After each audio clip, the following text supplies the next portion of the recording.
Hello, everyone. Today is another Sabbath, September the 24th today, 2022, and I'm joined here with Michael on Skype. And we are going to embark back into the topic of the Kennedy assassination. And we are going to go right back into where we had left off. And it looks like we're back with Michael here on Elm Street. Welcome, Michael. Yeah, hello, Brad. Hello, dear listener. Sorry that you have to bear with my sore voice today. and Not you only, it's me as well. We both it's you as both well. got hit this week Yeah, blame with it on the weather. Or blame it on yeah. the guys who are producing that kind of weather. Yeah. Yeah, you see, I'm so with all this stuff with Kennedy. I'm really looking forward to come down to the end and conclusions, and we are stepping forward, and this is another step forward. So, what's it all about? Yeah, let's go right into it. I really just want to have more happy subjects in the future, maybe, but the world is as it is, and that's our problem here. For it is just that we try to keep the finger to the nitty gritty, that people really see what's going on in this world. So, Nightmare on Elm Street. You know, the common saying of Proverbs 8:35, that all these people who hate God, they love death. Yeah, so that in every murder, in every killing, yeah, you only find Satanists, because people who admire God and His creation, yeah, they won't destroy any part of His creation, especially not on purpose. So that's what did I do in the meantime? Well, this is my new favorite icon here. Yeah, that's when somebody has an idea. You know, this is my alternative view on the JFK Elm Street happenings in 1963. Yeah, so my hypothesis is what you see is what you should get. Yeah, so you see what you are supposed to see, but you don't see the things that you don't supposed to see. So you have to look. You have to look for the things they don't show you. That's the left side of the Didi Plaza, where the Zapruder film has been blackened out. These are the pilot car and the car of the Dallas Police Department by Jesse Curry.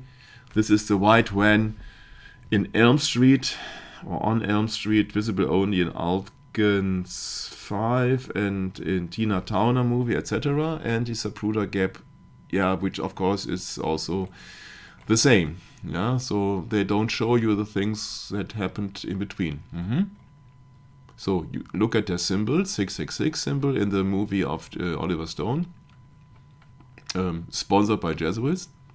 And I don't think that is a coincidence here that also Nelson Mandela, Surrey Military Knight of Malta, has his captive number also with a 666 in the middle. Very interesting. So I think it was Mr. Fetzer who I came across. And although he has, in my humble opinion, the wrong conclusion that there was the military behind it, nevertheless, it's very interesting to go into the things, because also he has recognized some strange artifacts there.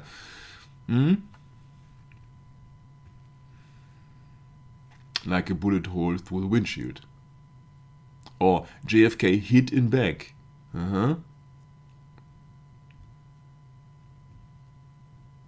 Or that the cyclists here, they're looking at each other.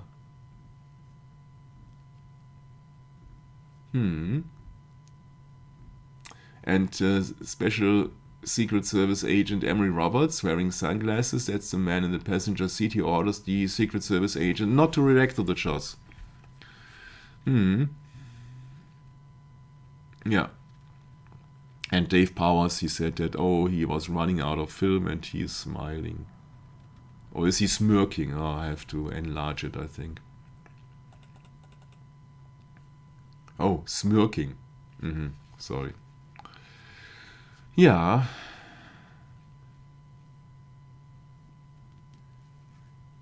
But it's not just me paraphrasing some other researchers here, because now we will go into the interesting things in my own kind of research.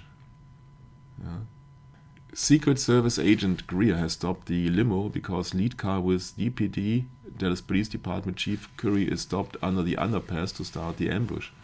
All of this must not be seen by public or SS. That's why all the Zapruder frames between 132 and 133 are being cut or left out. Yeah, that's on purpose, of course. That's on purpose.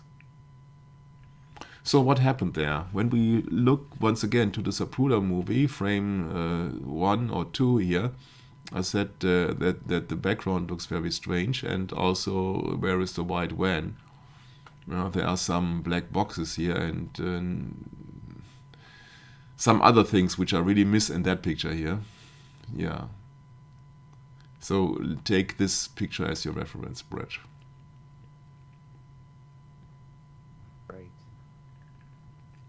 And now I found this interesting document here, the Zapruder movie, or the Zapruder view. Supposedly from the viewpoint from Mr. Zapruder, he looks into the Elm Street. And I said, okay, I will enhance that. And also we will go into Google Street View.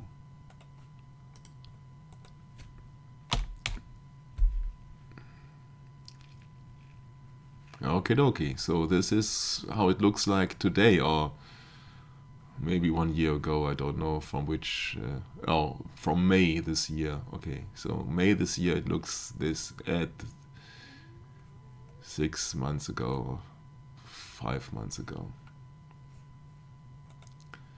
So then you got here an enhancement. And you got here a building where you see it's rectangular, yeah, and it bears some kind of engravement at both sides. So can you see that, Brett? Not very well, but I can see. Okay, here you see 2 road signs, okay? 1 and 2. Yeah. Okay, so compare that with the Zapruder movie 1 and 2. You see here 2 road signs. Okay, but here is a big block. Here's a big building here which has an engravement here. Yeah? You see that? Oh yeah. Okay. So where is that in that movie here? Yeah, it can, my humble opinion, it can only be that building here. It must be below the street signs or the traffic signs. It must be below the traffic lights, which are here. Yeah, so the only thing I can think of is that building here. Once again, we step back to the Zapruder movie. Yeah. But that's very strange, because if I compare these 2 pictures, I think that this is too much in the foreground here. I find the perspective very strange, because it's so clearly readable from the position of Zapruder that it really astonishes me. Yeah, if somebody else takes a picture here of the Zapruder location, yeah, then you can't hardly see what. Okay, maybe due to the resolution, but you can hardly see, although the letters can't be that big as they are on the Zapruder 001, 002 frame. That's why I suggest that this is a faked background once again. Because it's clearly too much in the foreground here. Yeah, so but that's more maybe only my problem. Yeah, this is a Zapruder movie, and now compare that to somebody who stood at the same location like Zapruder. Yeah, and now you see that this building is here, and there are some other buildings in front of that. Where are this building in Zapruder 0? Maybe that building here, but it's very strange because everything has been blocked out with the shadows here. Very strange. Yeah, I think that this is just I can't say Photoshop because we are talking about 1963 or so, but it's very strange, which is absolutely clear because last time, Brett, I think we have looked at the Tina Turner movie with the split, didn't we?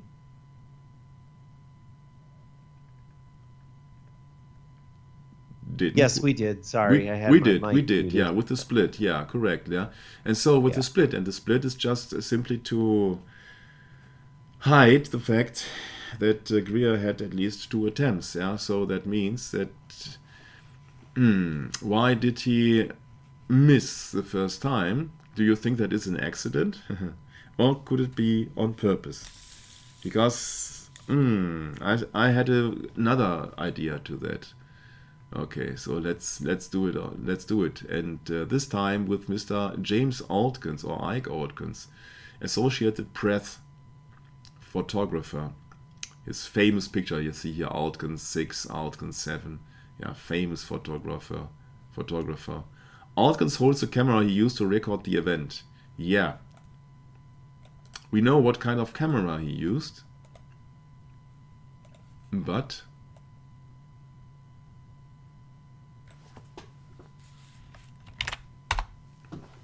this is just a camera, but without the lens. Yeah, so this is the camera. Yeah, the lens in identical model is not. Yeah, this is the camera he used, although the lens is not. Yeah, of course he used a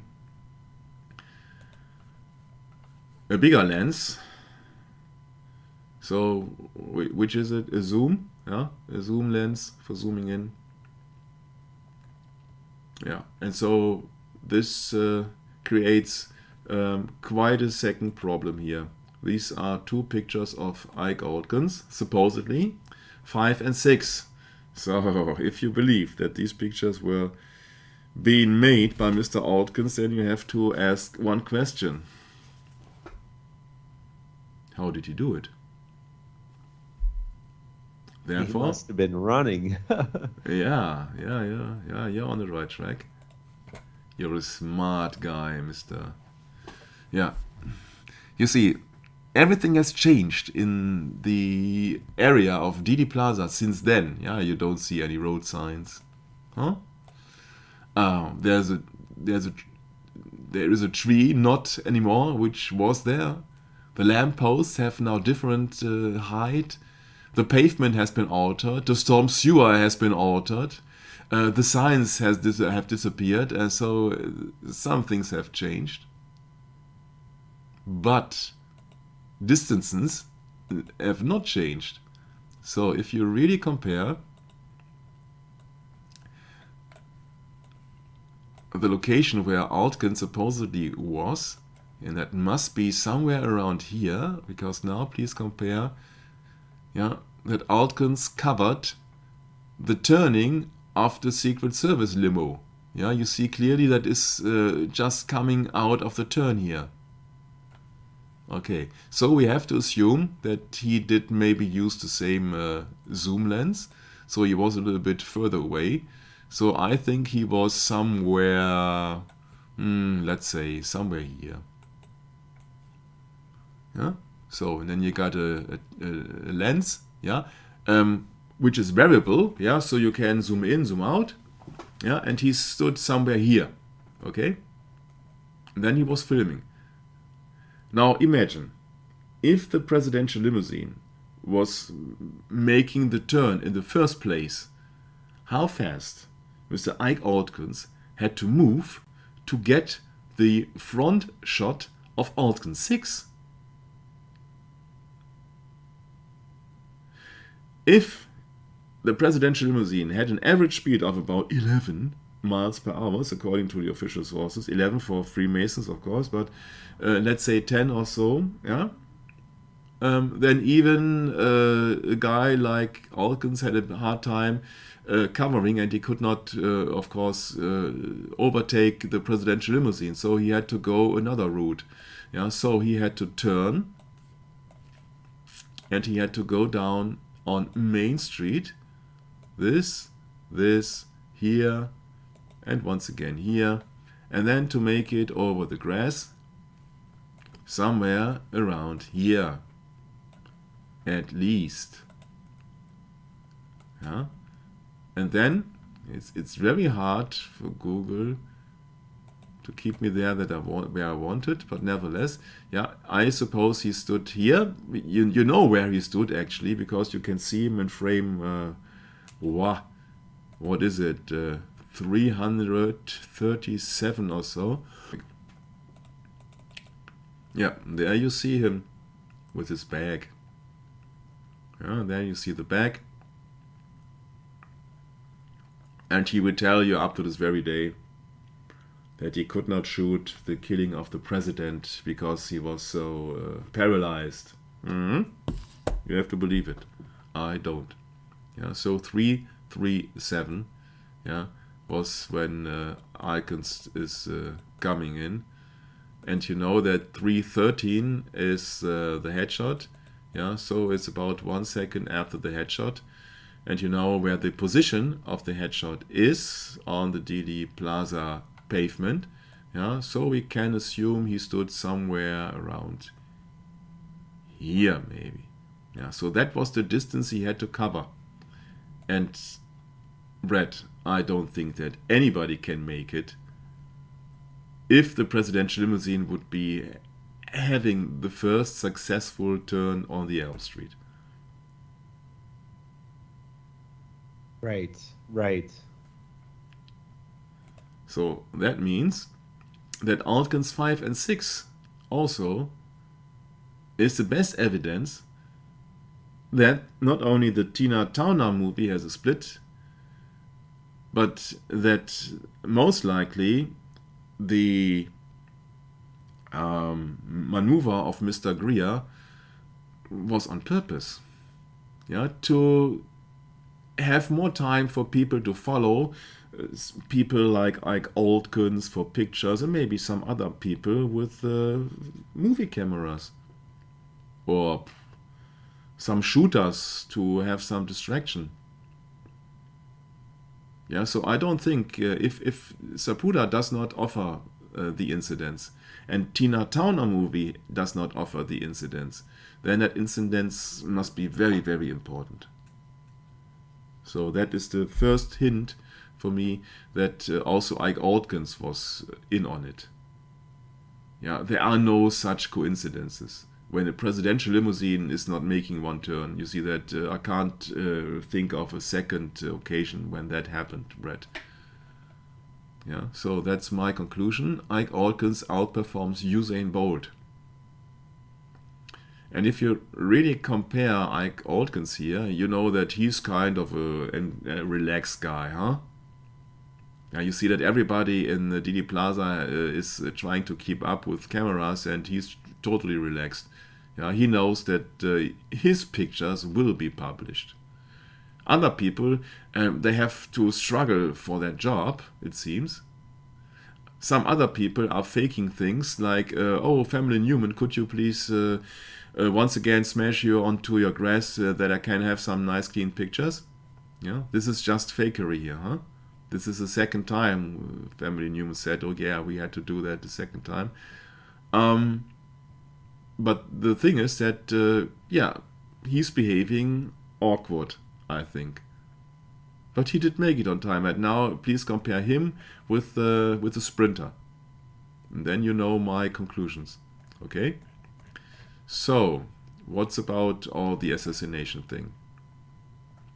When they are showing us faked pictures, faked movies, yeah, you can't trust them, but you have to look at the things that they don't show you on purpose, yeah, which I just did. Yeah. And many people are just paraphrasing or parroting, yeah, parroting, it is parroting, like a parrot, yeah. So it looked like a high-powered rifle. It had a scope which looked in relation to the side of the rifle to be a big scope. Yeah, you see that is coming from the autopsy, shot by a high-powered rifle. But look, Texas Department, January 1964. You see, you can fake everything, especially when you are in a certain position in the government. You can fake everything, and they had enough time to fake all the documents. Shot by a high-powered rifle.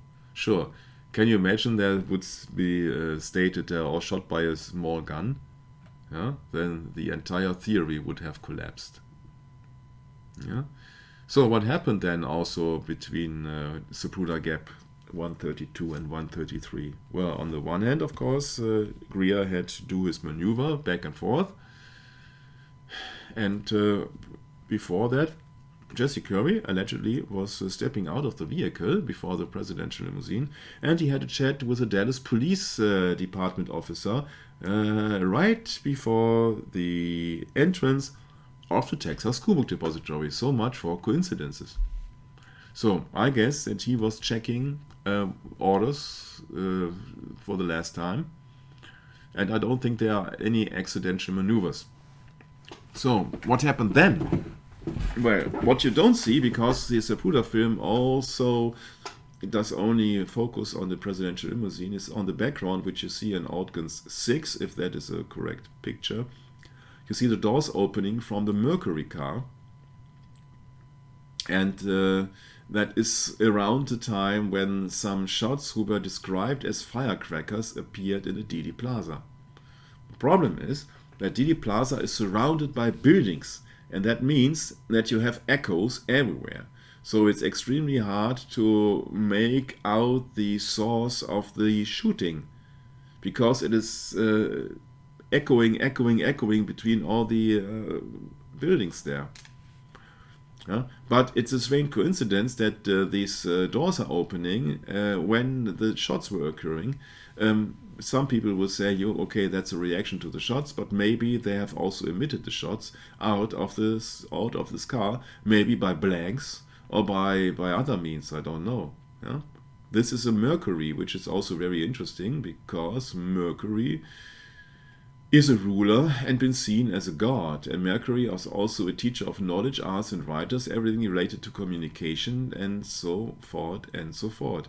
And that's very interesting, because once and for all, if you remember the sessions about the chemical tree of life, then I said that, it's no coincidence, because the Texas School Book Depository is depicted with Mercury. Which means Mercury means also knowledge, education. And what does Texas School Book Depository do? Then educate people. So it's really simple, actually. Yeah? So that Mercury is then moving and making actions when he's appearing the station of Mercury in the Tree of Life on the Didi Plaza. And Mercury has been known as the trickster. Yeah. So when they have emitted here some blanks or firecrackers, that is just a trick to convince the people that there was a first shot. I know that almost no one makes this conclusion that I'm doing, but I find that very strange that this is happening. I don't know that behavior from a presidential motorcade, that people are not stepping out but just opening the door. For what reason? And you know that these are highly profile politicians everywhere. Yeah, so you can imagine that their Secret Service bodyguards, all people here, are armored, of course. Yeah. So then let's move on to Zapruder, most likely 161. The famous Croft picture with Jackie, where everybody is having a mood like going to a funeral, except of JFK.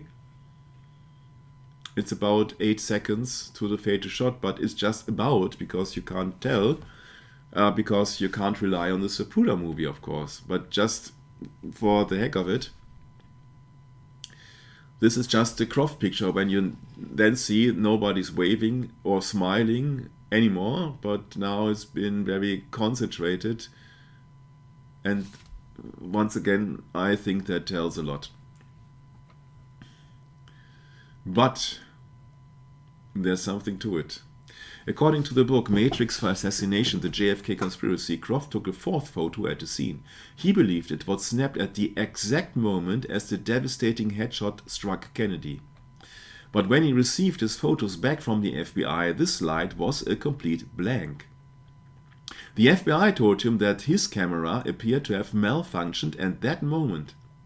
Croft's photos were first examined by the FBI according to a Secret Service memo after he turned his film over to the Denver FBI office. Croft believed the last picture was taken by him simultaneously with the shot which killed the president. There is no doubt refers to frame number 19, very interesting, 19, number of the sun, which is a complete blank, which probably was occasioned by some malfunctions of Mr. Croft's camera or some other fault. Brett. Yeah. No? Or some other purpose. Yeah. My. Yeah. Sure. Yeah, Croft said he had no idea what happened to the photos. Well, isn't there a similarity to the Pentagon attacks? Yeah, where they confiscated all the cameras. Yeah, of course. Yep. Good point. Yeah. And sometimes you see two men on the steps there. Sometimes there are three. It's yeah. So that's life goes. This is Betzner photo. According to the sources I have found, that must be around 190 to 198. We know that the Zapruder movie is showing the Stemmons freeway sign when JFK is having his arms raised, is about then when President is showing up after the or behind the Stemmons sign about 220 something. So 190 could fit, or 200. Yeah. Yeah, so that's what you see. Yeah, nobody is protecting the president, of course. Nobody. Yeah, so. And of course, what you don't see in the Zapruder movie is all the people here, especially also on the steps. Huh? This is a colorful picture here. So this is supposedly 7 seconds before the fatal hit. JFK arrived in the north, Brett. JFK arrived on the Elm Street, on the street of death. Yeah. So then the umbrella man appears. Clearly behind the sign. Here from the other side. Around 200 to 220. Looking to the presidential limousine and therefore also looking for Mrs. Kennedy. And there's also somebody who's raising his hand. Okay, so then then we go on.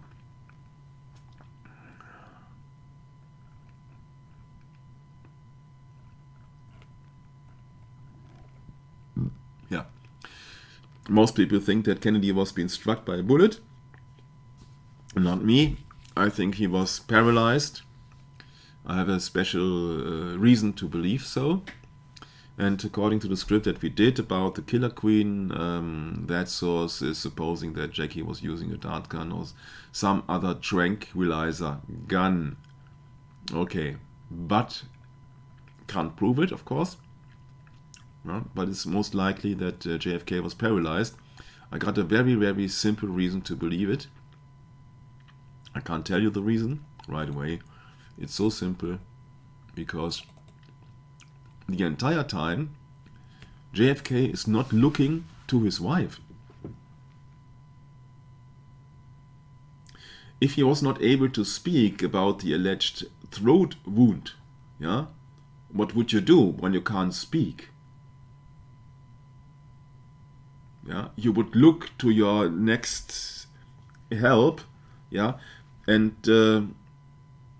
that you get her attention. But you see that clearly in all the pictures. Yeah, it's very strange that Kennedy is just straight looking forward. I don't think that it's a normal behavior of somebody who has been shot in the throat and who wanted to have some help. Yeah, she's the one who has to go near him because he can't. And don't come to the point that, okay, he can't move, yeah, because he's wearing a corset. Yeah, that does not mean that he can't move his head. So I think it's much more likely that he was paralyzed. That's my suggestion. Okay. So much for the so-called magic bullet. Haha. The single bullet theory from Mr. Arlen Specter, who was very honored after that theory. Look at this career after the Warren Commission, and then you find out. Yeah. Yeah, people have said that, oh no, that was not the bullet. Also, the bullet can't have caused these injuries, because there's a contradiction where you can absolutely destroy the entire Warren Commission exhibition or the Warren Commission report. Yeah, that's so easy to do so. Yeah, and that's about the wounds of Mr. Connolly. Yeah. So it's all just a big BS. It's about the Freemason ritual. Yeah, that had to be 3 shots and had to be then in the Dealey Plaza. Yeah, but all the magic comes down from this rituals and Freemason and in the Solomon Temple and all the stuff, and in some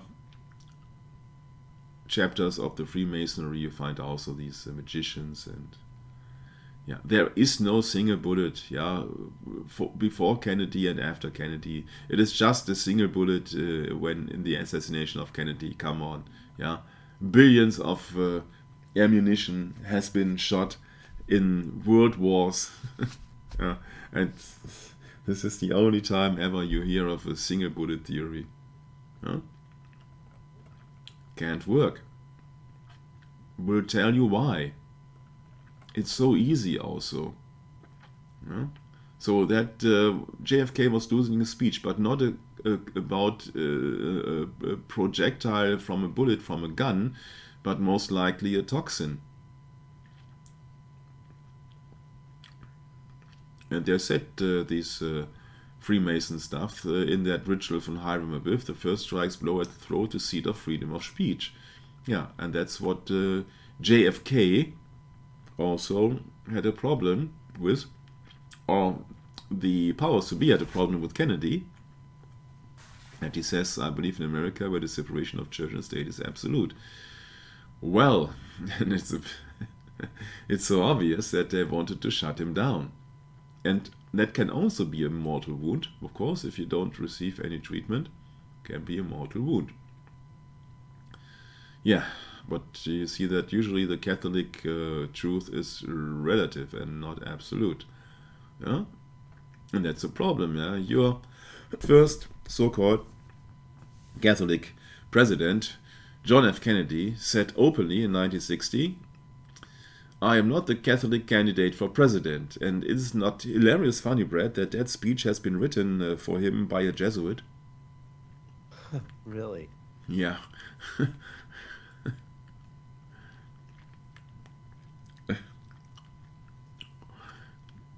As far as I know, yeah. How could they expect that Kennedy had the guts to try to keep his promises to the American public? Yeah, but it gets worse.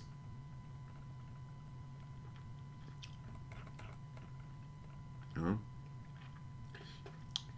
The bullshit actually starts not by the path of the bullet, but by the contradiction itself, because the bullet has to be said to be pristine. There is no other bullet up to this very day that I know of that was pristine after it had occurred several wounds through 2 people hitting bones. Yeah, so that is just a part of Freemason magic, like the thumb lighter of Stan Laurel, Oliver Hardy in Way Out West.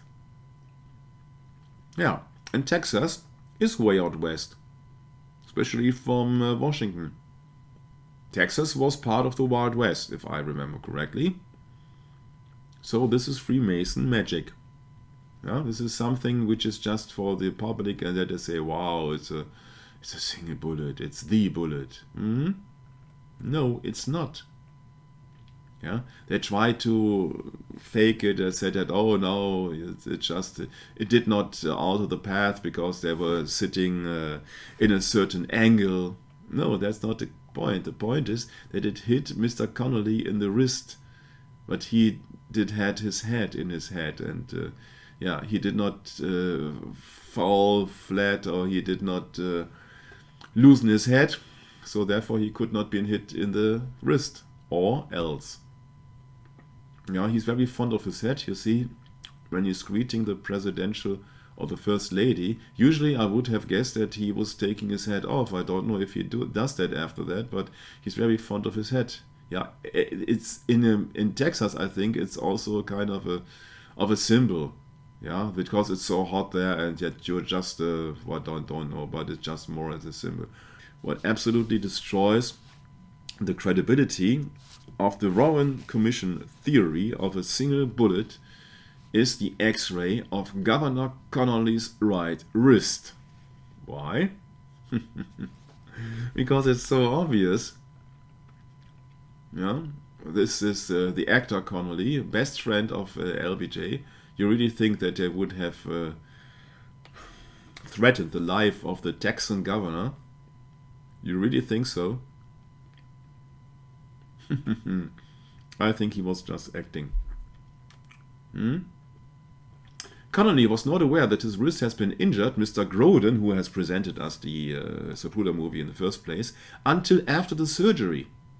Yeah, for his chest wound, because his senses were smashed. That is the official explanation.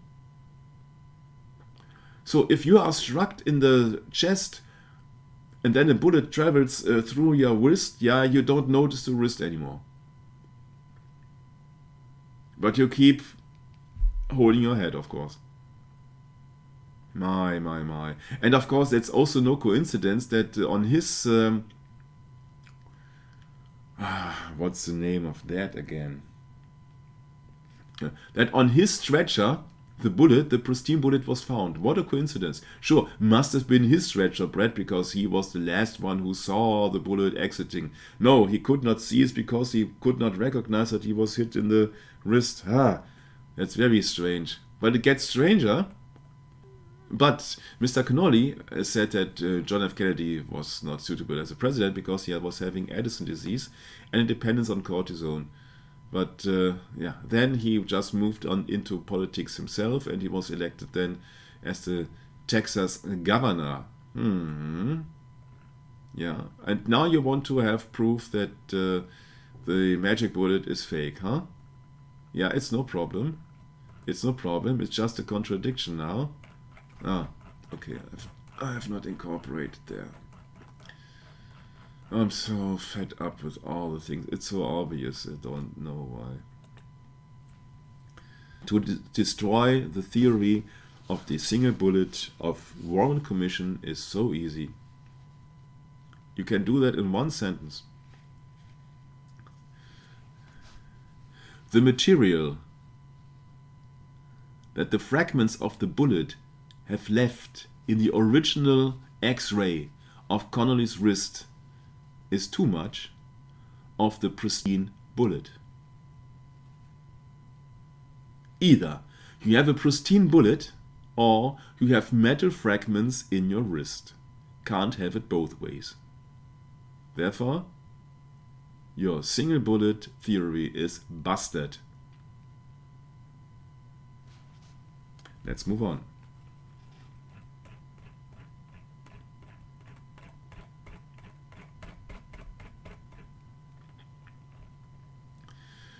There are several stages where you can use science for several people. First of all, for the just exoteric people who know nothing. Then the so-called umbrella man is maybe a sign for all the shooters that now Kennedy is still alive, you have to shoot with everything you got. But does that make sense?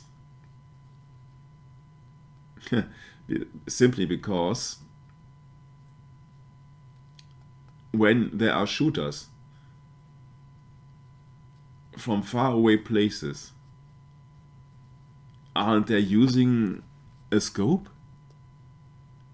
Don't they see it with their own eyes that Kennedy is still alive? Where the heck do they need an umbrella man for?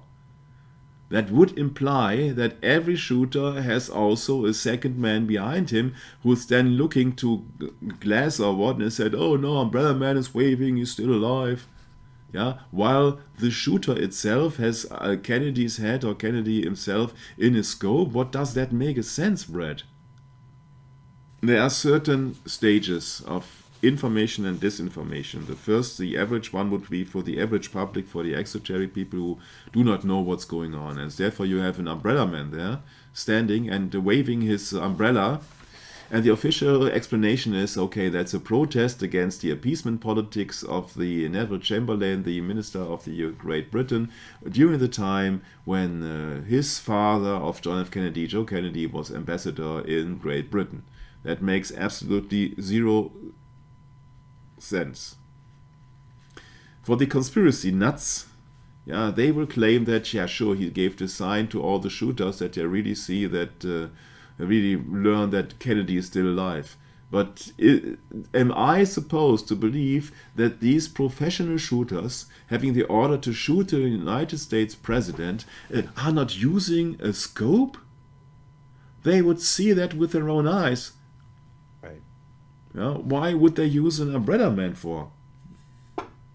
Doesn't make any sense. That would imply, Brad, that every shooter has also a second man beside him, a radio operator or something like that. Yeah, who's then signalizing and say, okay, now it's your turn. Yeah, Yeah. but what kind of a logic is that when we are talking about so-called professional snipers? Yeah, they don't rely on an umbrella waving. So I think that you can rule it out. It's just a hilarious, funny idea, but I can't see any value in it. The third one, which I presented to you, was that an umbrella means some kind of fertility womb symbol, kind of fertility for a woman, and black means dead. So that means that it could be maybe a trigger for her that she is starting to make the attempt on his husband, which somebody must have been done on that very moment, because when Kennedy appeared 1 to 1.5 seconds later after this Stemmons freeway sign, he was clearly having problems with his throat. But I think that Mrs. Kennedy was also having a more severe and more secure trigger coming from inside the presidential car. And I suppose it came from Mr. Connolly, for example, that he said, okay, yawn, or something like that. Huh? I don't know what kind of words they used, you will never find out, but I think that Connolly was setting the trigger. Or maybe Greer was then looking back and he yelled something to Mrs. Kennedy. We can't tell because there are only some movies without any sound. But there would be a fourth possibility, and there are of course endless possibilities, what that umbrella could mean, Brad. Right. Maybe somebody is just having a jolly good time and was making some kind of remark that only the initiates or only the people who are behind the attacks are just simply getting. I'm not saying that I know it because I'm not involved in that. Luckily, I have been not involved with any organization, but that just came into my thinking. So what could that be? And I said, oh, well, you see, there's a famous book. It's called Ars Magna, Lucis et Umbrae, The Great Art of Light and Shadow, 1646, by the Jesuit scholar Athanasius Kircher. Umbrae means shadow, the absence of light. The book contains the first printed illustration of Saturn, that's the planet which is usually been seen as Satan, and the 1671 edition also contained a description of the magic lantern, so the forerunner of the movie camera. And aren't these Jesuits the masters of light and shadow, Brad? Oh, sure. Yeah, think of the shadows in the Zapruder frame 001 and 002, where they have overshadowed the white van. So it's a great art to put something in the light that everybody can see it or shall see it, and to hide some things so that you can't see it. Be it the stop of the limousine at the Texas School Book Depositorium, or be it the white van. And that was my idea, that maybe it has something to do that they want to have that as a trademark, that they say, oh yeah, we are the masters of the great movie here, the great art of light and shadow. Yeah. Yeah, umbrella comes from Latin, means sunshade, parasol, diminutive of umbra, shade, shadow. Yeah. So it's an umbrella as well as a shadow. And there you got your great art of light and shadow. That is just a proposal here. Yeah, I can't. Proposition is a proposition.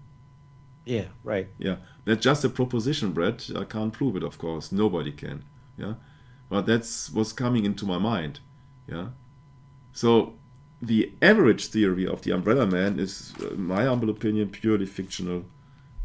Yeah. A man holding umbrella near JFK when he was killed is absolutely BS, because that was not the wound or what else that got him killed. So it's so much disinformation. Yeah, if somebody would have shot through the umbrella, sure. My, oh my, oh my, oh my. Yeah, so that is repetition here. So I highly doubt there was a front shot to the throat.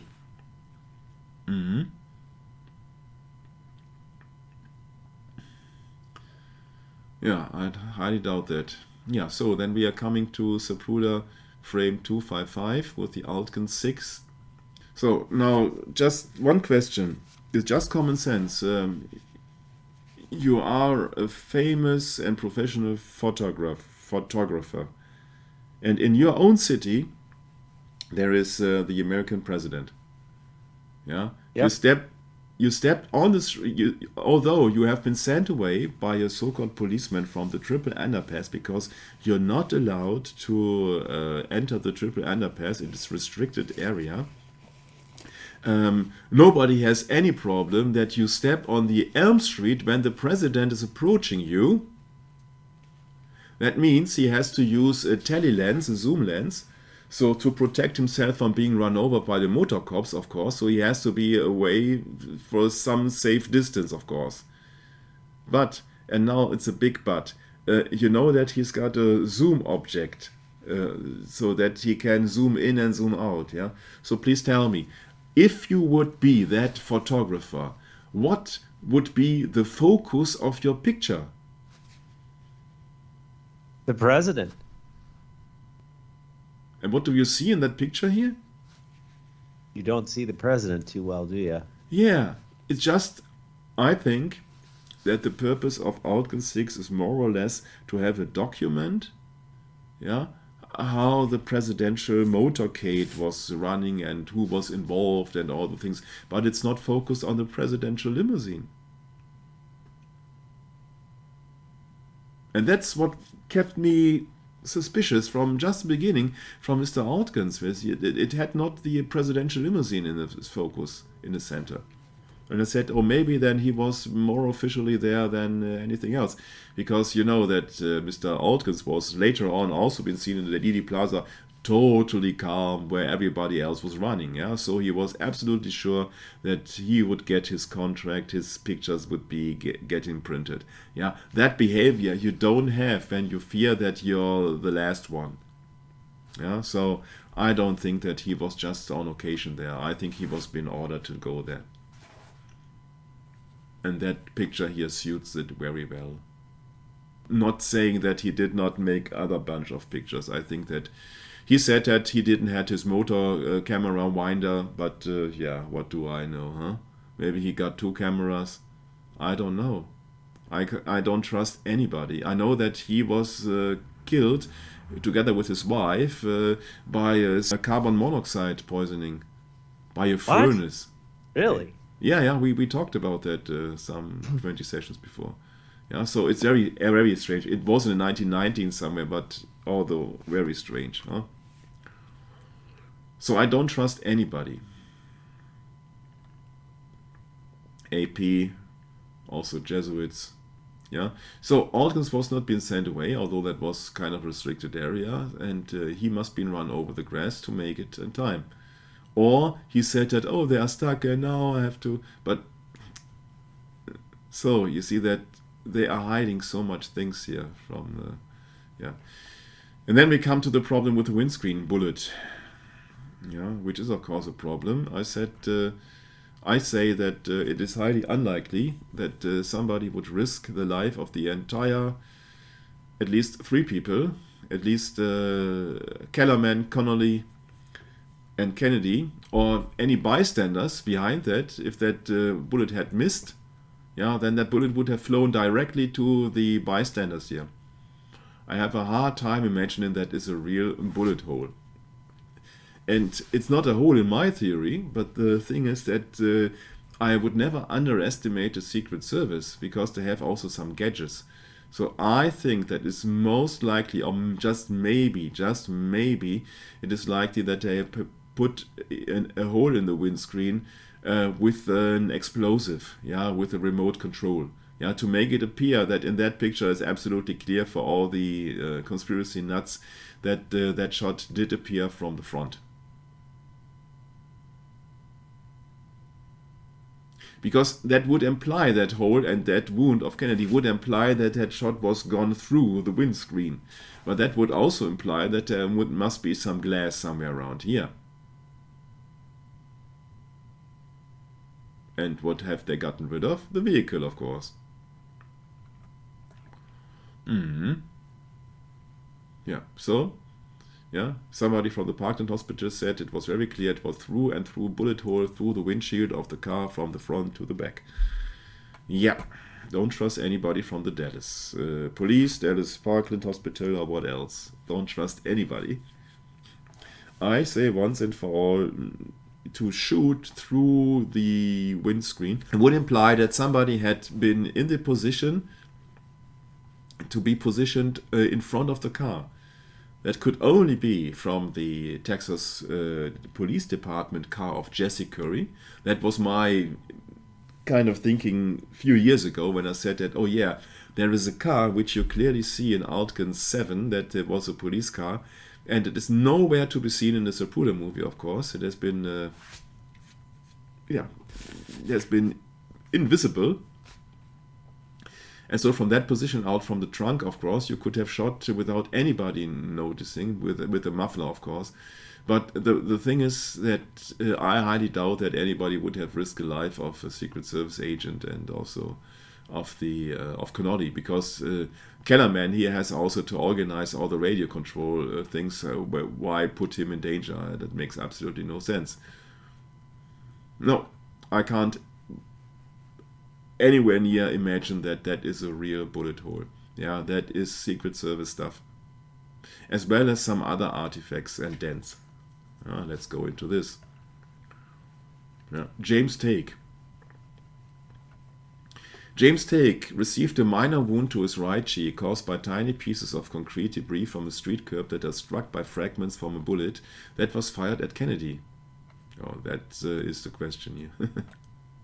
Oh, that is highly unlikely. Yeah. Besides Kennedy and Governor Connolly, that is also unlikely. Take was the only person known to have been wounded by gunfire in Dallas Dealey Plaza that day. And he was standing here right in the middle of the triple underpass. Now you got two possibilities. First possibility is not to believe him in being an actor. But if he's credible, then why was he injured and received a minor wound on his cheek? Well, where would the shot occur? Yeah, this is the position of Mr. Take. Everybody would say that, oh yeah, that is the final proof that the first shot of Lee Harvey Oswald from the 6th floor window has missed. And I don't think so. Because even the Dallas Police Department says there is no trace of gunpowder on Lee Harvey Oswald's face, so it is highly unlikely that he fired a shot from a gun that very day. So somebody says, okay, that was a mobster from Nicoletti who shot that and missed, and then it hit accidentally Mr. Take. Yeah. But that could also be a distraction shoot, so that the illusion appears that there are some shots from outside. Yeah, all the purpose of all the distraction in the Dealey Plaza is simply to get rid of the car itself, or in the car, people in the car, as originators from that killing, and to put the killing outside of the vehicle. Yeah, the shots outside of the vehicle. Huh? Yeah, and that is also a problem with it. I got, once again, I read that sentence for you. Take was the only person known to have been wounded by gunfire in Dallas Dealey Plaza that day. Now compare that with the testimony, with the witness of Kellerman to the Warren Commission on page 74. He said, "We are hit. Get us to the hospital immediately," he told the car in front of him. And then he said, "Now, in the seconds that I just talked now, a flurry of shells came into the car." A flurry of shells. But, yeah, the only person who has really been kind of wounded was Mr. James Take. Isn't that hilarious? And also, the flurry of shots that Kellerman was reporting did not have any effect on Mr. Kellerman, on Mr. Greer, on Mrs. Connelly, or on Miss Kennedy.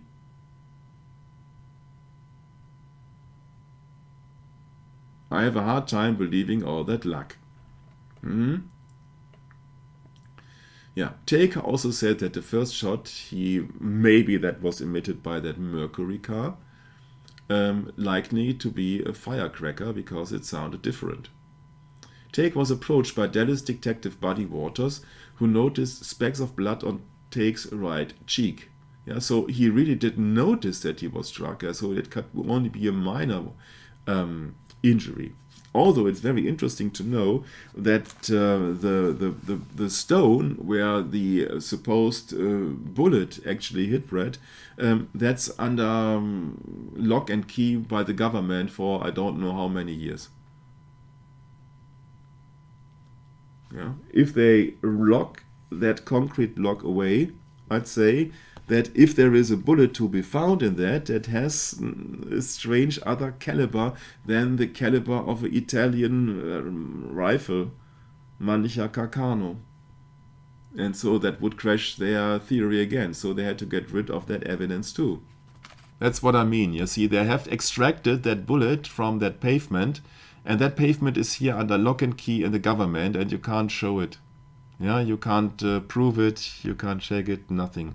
Yeah, because most likely, maybe it is not a bullet at all, or if it is a bullet, then it has another caliber than the weapon of allegedly Lee Harvey Oswald, which then would destroy the Warren Commission single low nut theory as well.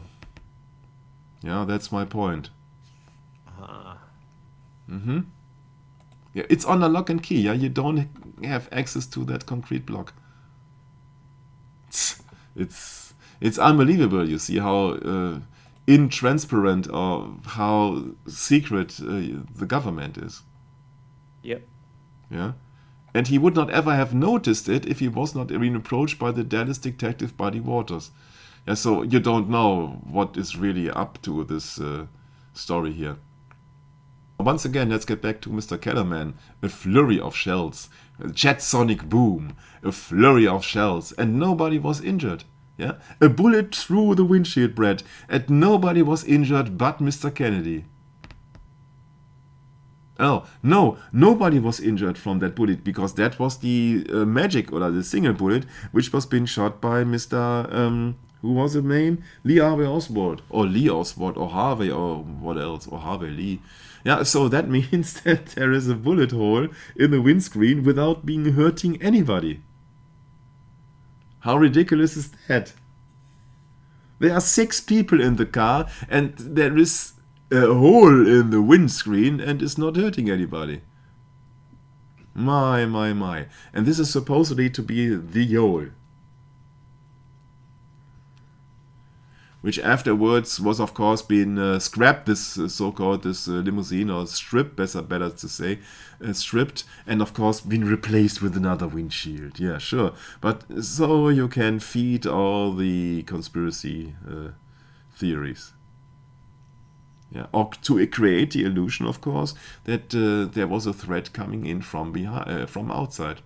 Yeah, so let's try it with logic this time, huh?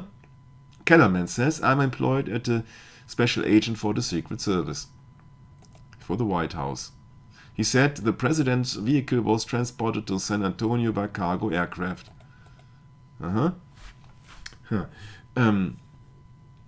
He says, according to the pilot car, the purpose is to clear the road and instruct the officers along the road that the president is in motion and coming in back of them.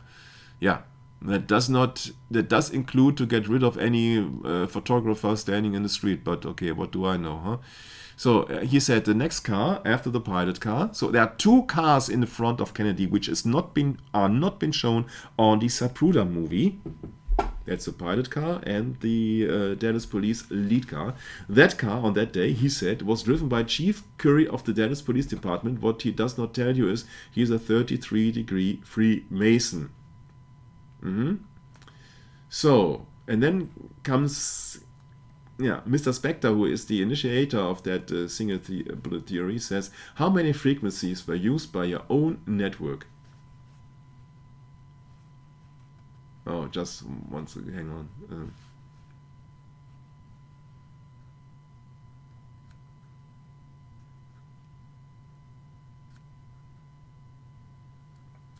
How many frequencies were used by your own network? Mr. Kellerman said 1. Then there comes a representative Ford, which may be Gerald Ford. He says, do you have an alternative frequency, emergency frequencies? And Mr. Kellerman then responds, yes, sir, we do. We have 2 of them, Brad. Can you remember when I said, oh, look at the amount of antennas on the back of the trunk? Yeah? So they have certain frequencies there. Yeah. 2 emergency frequencies. So now you know why you don't hear nothing on Dallas Police Channel 1, and there's also Dallas Police Channel 2, where Curry was saying that, oh, no, don't talk on public. But the presidential limousine was also carrying 2 emergency frequencies. Yeah, and you will never get a broadcast out of that. That would be a matter of national security here. Yeah, so that's... So, he said, the follow-up car of the Secret Service, there was Special Agent Sam Kinney was the driver. The assistants in charge, Special Agent in charge, Emery Roberts, that was the man who says, stand down, that nobody is doing anything in Dallas here, was on the passenger side. Then on the running board, it was Clint Hill, of course. In the back was William McIntyre. On the right running board, standing forward, was Special Agent John Reddy. And standing, that was the guy, Brett, who was looking behind to the Texas School Depository in Alkins 6. And standing in back of him on the rear of the right running board was Special Agent Paul Landis. So, speed, not of interest. Not of interest. And once again, he says, in a seconds I talked on the radio, a flurry of shells came into the car. Yeah, you have to believe that. And he said that Kennedy allegedly said, my God, I am hit. And of course, I would not believe anybody, because these people are all Secret Service. Yeah, all secrets, huh? Yeah.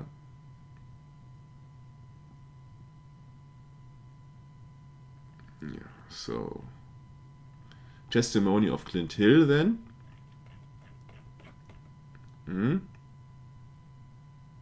He said Special Agent John Reddy was assigned the forward portion of the right running board, so in opposition of him. Yeah, so that's clear that that is John Reddy. Oh, you need that name very soon. So this is here Clint Hill, and this is John Reddy here. And you see once again the focus is on the scenery and not on the president, as Brett so rightfully has said. Yeah. So, where is the next problem occurring? The next problem is occurring that the motorbikes are too far behind, so they can't cover anything. Yeah, they're just on one height with the follow-up vehicle. And media is, of course, not covering it. There is a Dallas freeway who says, oh yeah, look at that, there is a lack of Kennedy getting out of the car even. Yeah, it's really that there's a lag outside the car.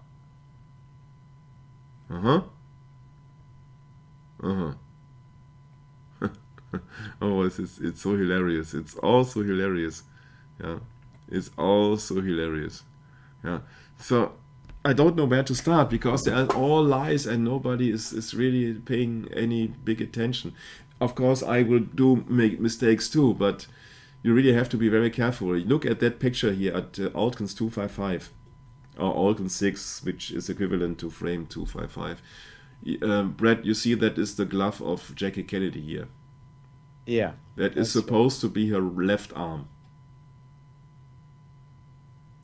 Now imagine you sit on a couch and you have somebody right beside you. Yeah, and somebody on your right has a severe problem and you want to help with your left hand. Yeah.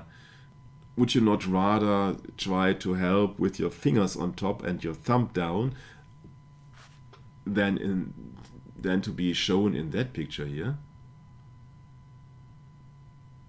Really make that example and turn yourself to the right, and then try to have your thumb that high up. Yeah, that means that you have to bend your wrist extremely, or you have to bend yourself. So what I'm trying to tell people is that she's not helping him.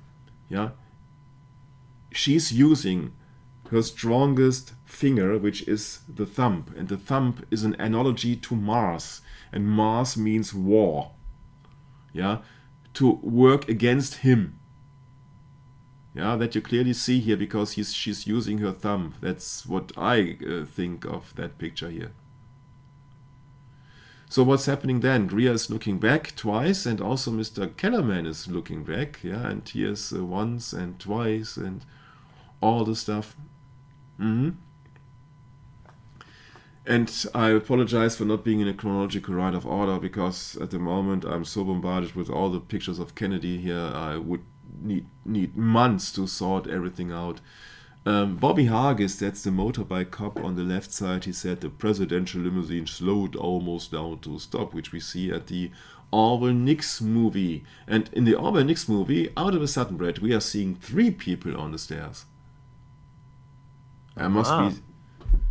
Somebody must be here who was extremely fast running down. Huh? Right. Yeah. So the brake light on does not mean that the car was stationary, it just means that the car was slowing down. Huh? Once again, our Freemason newspaper has made a fault. By Kennedy, you have to do sort of 95 lies to get one truth.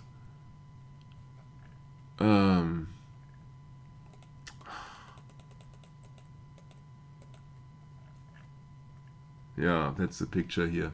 Yeah, the Dallas Morning News published this photo on Sunday the 24th with the caption, "Horror and fear in the presidential death car as President Kennedy's left foot hangs limply over the side of the speeding death car." Yeah, that's Dallas Morning News. That's the Freemason newspaper, huh? Yeah, but oh, that's also a lie because that's just simply the foot of Mr. Clint Hill. How shall Kennedy move his right foot out of the vehicle? That's ridiculous. It's so ridiculous, you see. Sorry, Brad, it's just lie, lie, lie, lie, lie after lie. I can't stand it anymore. Yep. I really have a hard time. You see that it uses so much of my time, but it's so obvious. But everything is just lying and just want to make a dime out of the story of Kennedy.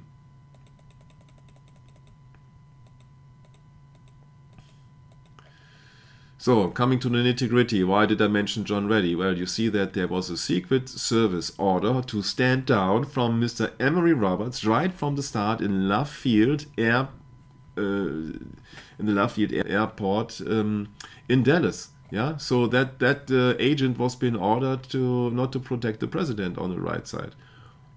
But it gets worse, because this is the Orwell Nix film from the other side.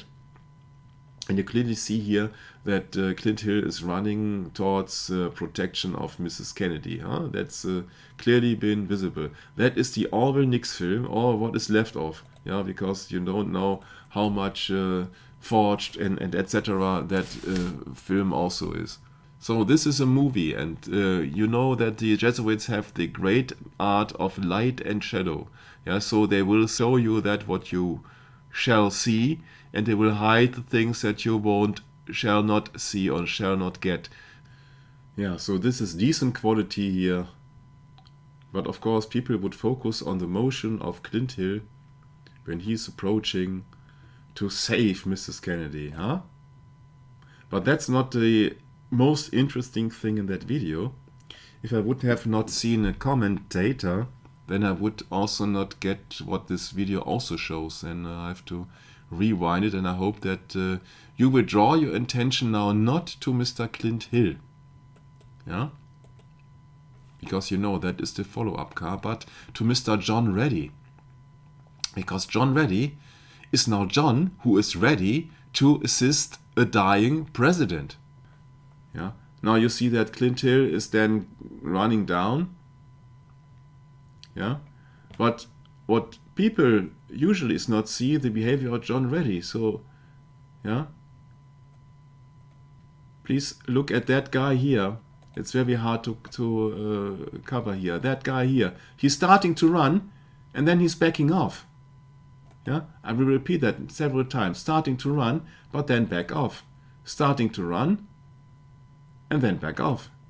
Starting to run, and then back off.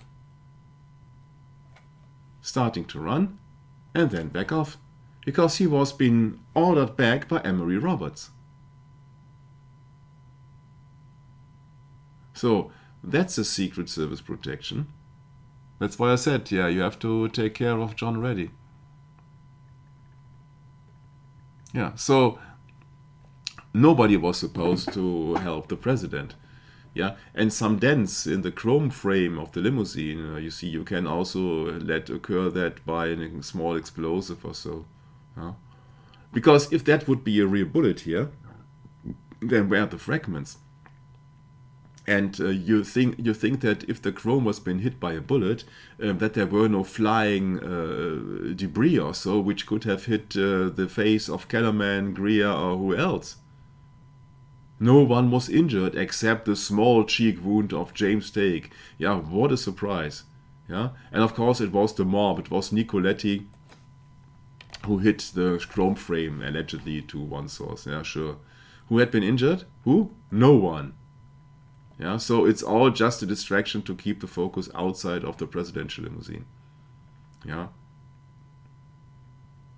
It's impossible, all their theories. Yeah, the fragments of bullets are too much to be the pristine bullet, also at Colony. That's absolutely impossible. It's just simple logic. Yeah, you don't need any sophisticated science for that. That's just simple logic. Yeah. No one was hurt, even not Jackie Kennedy. It was a wonder that he wasn't taken out. Yeah, sure. Yeah, and Connolly had his back wound but could lean back. Oh, why? There was a windshield bullet hole which did not struck anybody. There was a chrome frame dent which did not hurt anybody. There was a flurry of shells going into that car which did not hurt anybody. Really. Really. You see, it's a bunch of lies everywhere. Yeah, it's a bunch of lies. Yeah, but sure, they have to stick on their official theory with the headshot from behind. Sure. If there would be a bullet from behind, then the frontal part of the brain would have been shot out, but not the central part. But who am I? Yeah, I'm just have common sense. Yeah. Yeah. That's so hilarious fun. You see, everybody is pointing to the back of the head as the wound. Yeah, how shall then the shot came from behind? Huh? Yeah, the exit wound is always bigger than the entrance wound. Uh, if you don't have military grade explosives. Yeah, but once and for all, you see that multiple gunshot wounds of the head and neck. Multiple, yeah. Multiple. Yeah, multiple. Great, huh? Multiple. Yeah, so that was one hell of a shot, Mr. Oswald, who did not shoot. Yeah. But you see that you're not facing with truth, you're facing with government. And Roy Kellerman was pushing behind the autopsy guy, the coroner, Rose. Yeah, you can imagine when Kellerman is coming in front of you, and he's armed, of course, and he's got also Secret Service personnel with him. Then who's he to step in and says, "Oh no, you can't have the corpse because it's mandatory on Texan state law that the autopsy must be done in the state where the killing occurred." Yeah, but being shoved by Kennedy aides, he stepped aside and allowed Kennedy's body to be removed from Parkland Memorial Hospital without performing an autopsy. Yeah, sure, they did not want that to happen. They wanted it to happen in their Bethesda Naval Military Hospital, sure. So they can alter anything. And anything is possible because they have the Ars Magna Lucis et Ambre, the great light, the great art of light and shadow. Yeah. Rose was met by Secret Service agent Roy Kellerman and Kennedy's personal physician George Berkeley, who told him that there was no time for an autopsy because, and now listen very carefully, Mrs. Kennedy would not leave Dallas without her husband's body, which was to be delivered promptly to the airport. That means, Brett, that the wish of Mrs. Kennedy is higher and more important than the Texas state law. So remember, the orders of a housewife are almost more important than state law.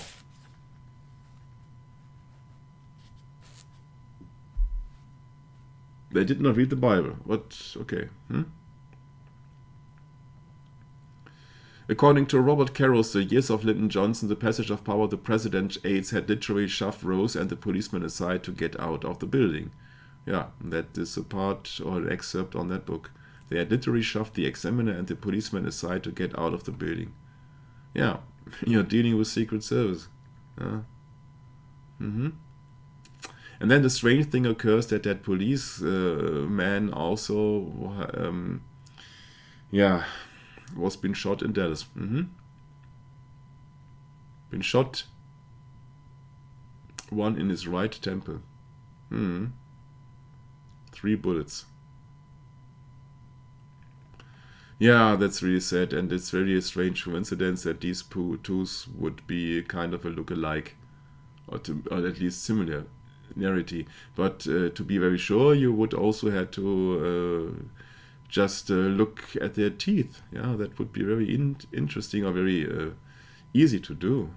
But who wants to have? Who wants to clarify anything, huh? Nobody wants to clarify anything. Everybody wants to have confusion as much as possible. Yeah. So who's who? Yeah. Who's who? You can't imagine how deep the distraction is. But on the government level, that's really strange. Yeah. Also, all these people who are claimed to be the JFK ultimate killer, like James Files, at the age of 21. Brad, I have a question. If you are the government and you want to get rid of your president, yeah, who would you sign? I give you two conclusions. The first possibility would be a 50-year-old, very experienced hitman. The second would be a 21-year-old young guy. Oh, I'd choose the experience. Yeah, I'd say so that every time I come across that theory that James Fire at the age of 21 was the one who then been killing Mr. Kennedy, and then using, if I can remember, a mercury bullet. Mercury means Hermes, means Mercury means the trickster. I find it hilarious funny because I don't believe it for 1 second. Right. Yeah, Mercury. Mm. Yeah. Mm-hmm. Yeah, sorry, but it's just so much information which is not correct. And also look at the Orwell Nix film for the second time here, because after that fatal shot, or most likely the only real shot occurred to Mr. Kennedy, then these men on that stairs, they want to get away from the scene. Huh? Not before. There's no one reacting to the shots in 255 when Kennedy, or 22 something, when Kennedy was appearing after the Stemmons freeway sign, but only you see reactions of people going down on the grass and trying to get away after the fatal shot is coming, and it is coming inside the presidential limousine. Although you have to have be very carefully, because among them is Emmett Hudson, which is the jailer of the Dallas Didi Plaza. So I guess so many people are in, and of course Mr. Ike Alkins, he has absolutely no fear at all, because he knows that yeah, you can imagine what I'm thinking, huh? Right. Yeah. They were seeking protection or defensive cover. Yeah. It was only after the fatal shot, 3:13. Yeah. Let's see the thing with Mr. Brugioni, who says that there was one frame here, but there were more than one frame of the fatal headshot with spray of brain matter that he referred to as a white cloud, 3 or 4 feet above Kennedy's head. Yeah, above Kennedy's head. Yeah. So that means that if that shot would have come from the front, yeah, then that spray would have been after, or behind Kennedy's head, but not above. If it is above, then gunpowder is going on in the air, yeah, up, high up in the air, which means that the gunshot is coming from below. Yeah, he was the world's foremost imaginary intelligence artist, although many people claim, of course, he got no clue because he's not an expert. Brugioni is not an expert on Kodak 8mm film as Roland Zavada, who in 1996 said that Zapruder film is so fine. Yeah. Because Zavada spent over 3 months and said there was no evidence of manipulation on a Zapruder in camera original. Sure. Man. Yeah, you see, there are so many disinformation agents everywhere. Once again, Mr. Haag is here. Most likely Mr. Haag is looking down to the stormed area where supposedly there were smoke emitting from, so that was the illusion of a shot. Maybe there was a shot, maybe there was also a trick shot, maybe there was a blank, I don't know. Yeah, but that was the guy who said that, oh yeah, he has been covered with the brain matter of Kennedy. Sure. You have to believe that, no? He is part of the Dallas Police Department, by the way. Run by Freemasons, no? So what shall convince me that he's not a Freemason, he's in on it? I know that Jared does not like to hear that, maybe, but I doubt anybody here in Didi Plaza. Yeah. Also, that when he was being covered by brain matter, that would mean that the shot was coming from the grassy knoll or from the right side. And that would not match Brugioni, that would not match the spray, that would not match all the other things. So that is in itself also a distraction. I don't believe him. I don't believe him. Yeah. Second thing is Jack Lawrence. That is the solution of the production of Connolly, meaning everything's a rich man's trick, that he was the storm drainer shooter and he killed the president. Interesting enough, Brad, so much for coincidences, he worked for the Lincoln Mercury car dealership. So once again, Mercury. Mercury, once again, is a trickster.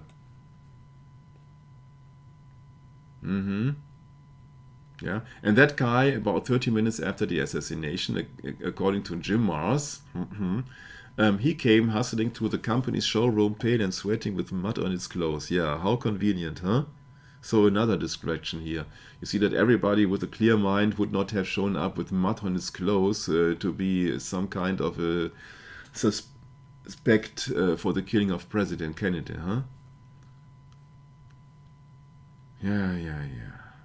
Yeah, so I highly doubt that all these young lads there were signed for kill the president. Yeah, you see that if the president should have been shot, then they would use somebody who was absolutely be reliable, and they would have several levels of it. So if the first one would fail, then they would have another one.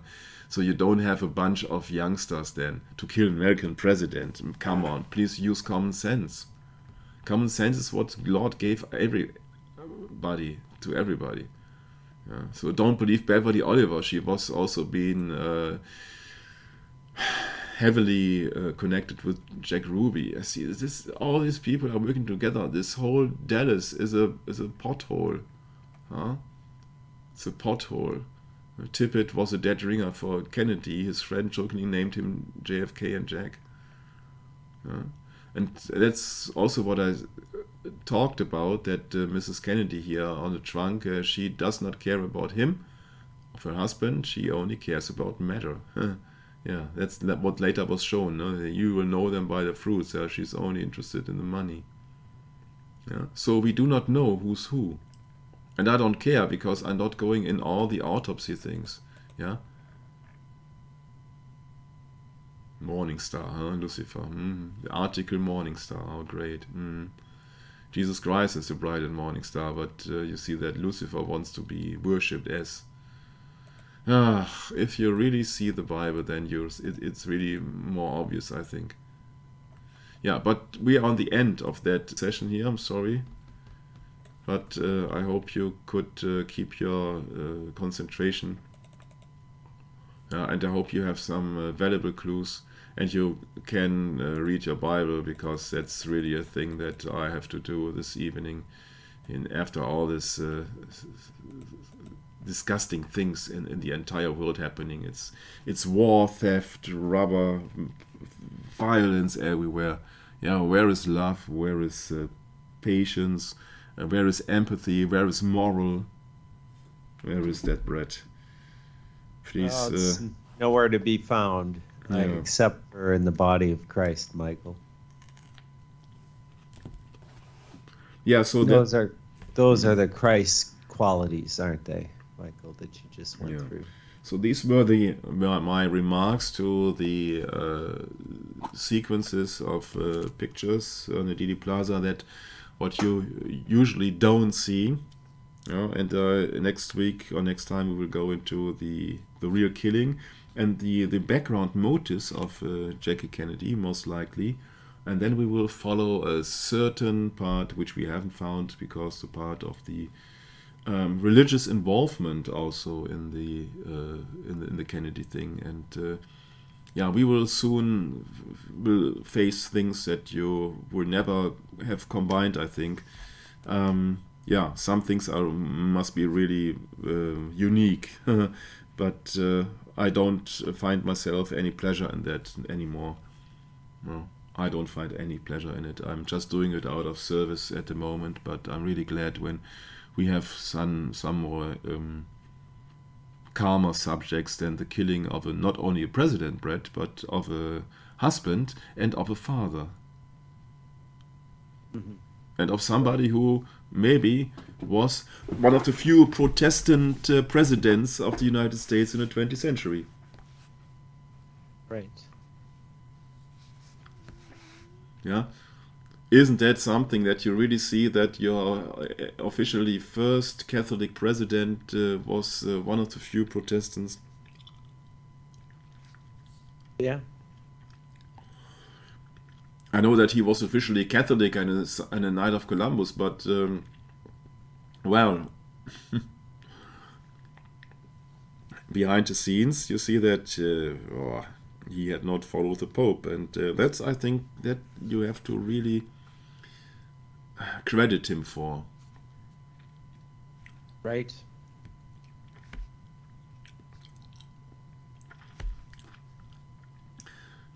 So I think, in the end, JFK was one of the better presidents that your country had.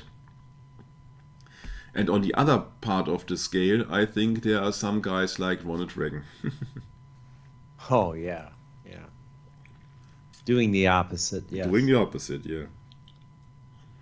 Yep. That's right. Of course, those that are of his ilk, especially the Bushes. Mm. Yeah.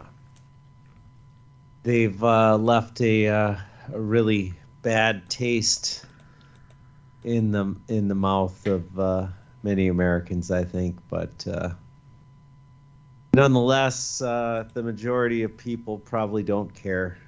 That's the sad truth of it. And they would rather just, have the bread and circus. Mm. Yeah. They don't care for the truth, of course. No, nobody cares for the truth because that does not get any reward in this world. Yeah, that's the truth there. Yeah. Mm.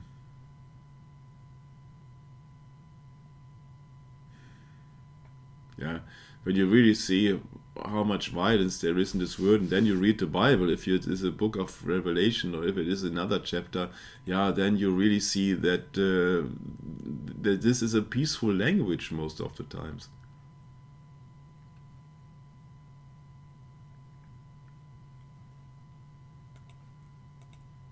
Yeah, but you see that it's all in the Bible. Yeah. It's all in the Bible, Brett. Sure is. So Yep, it sure is. So that I'm signing off today, and I'm thanking my beloved brother Brett that he takes the time and he takes on all these Kennedy sessions. And I don't give any estimation officially now, but I'm seeing the end of the tunnel. Yeah, thank you, Michael, for bringing us this study, although it is a really intensive, deep look into a lot of the issues that apparently were not addressed very well at all to cover up the facts, Mm.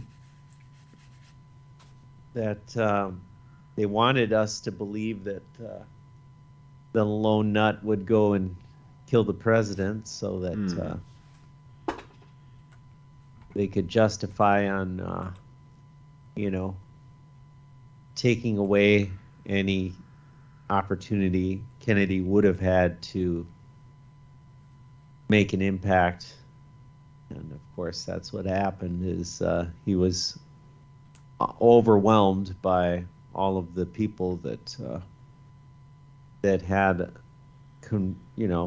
obviously conspired to do him in. And of course, we find our entire, what should we say, the media really following this logic of just completely discarding everything to do with anything conspiratorial, and likewise destroying even more truth. And yeah, that's kind of how it works. Is yeah, my people are destroyed for lack of knowledge, as it says in Hosea chapter 4, verse 6. Yeah, we have been destroyed. And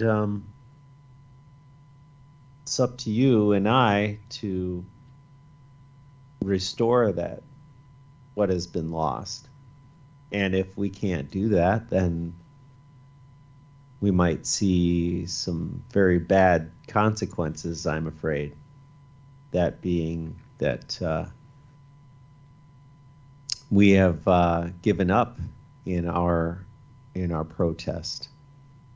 So I think that, yeah, that's very good, Michael, that you bring this subject back, because that's what keeps the whole spirit alive, is being able to point out the real trouble that's facing us, and it will come to a very, what can we say, focused point at some time in the future, I think.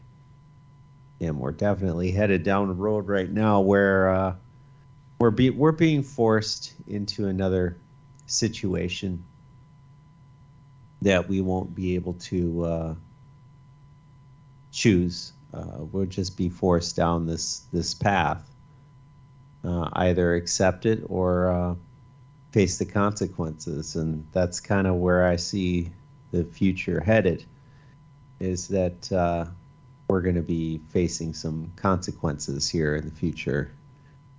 And yeah, let's all get ready for that and be prepared for it. That's the point, I think, Michael. So there's a lot of different books that have been written on this subject, and yeah, a lot of the events that have happened in recent times also have been molded by this subject, and a lot of people have been compromised in what they believe because of this subject. And not that it's right, it's just that's the way that the world is going. It is going in that direction, and the Bible makes perfectly clear, like Michael just said. Like you have Psalm chapter 2 right in front of us. Why do the heathen rage and the people imagine a vain thing? The kings of the earth set themselves, and the rulers take counsel together against the Lord and against his anointed, saying, let us break their bands asunder and cast away their cords from us. Yeah, it's the same tactic that they've used throughout all the different ages. That, Christ really has no place in this world, because Christ is not of this world. I think that's really clearly the point. Christ is not of the world, therefore why should we have anything to do with the world? Why should the Spirit of Christ have anything to do with this world? For God so loved the world that he gave his only begotten Son, that whomsoever might believe in him might be saved. I think that's the point. There is a duty we have to the gospel, a duty that we have to our brethren. But as far as those that are wanting to get the, what can we say, the goods of the world, the services of the world, the luxuries, the iniquity of,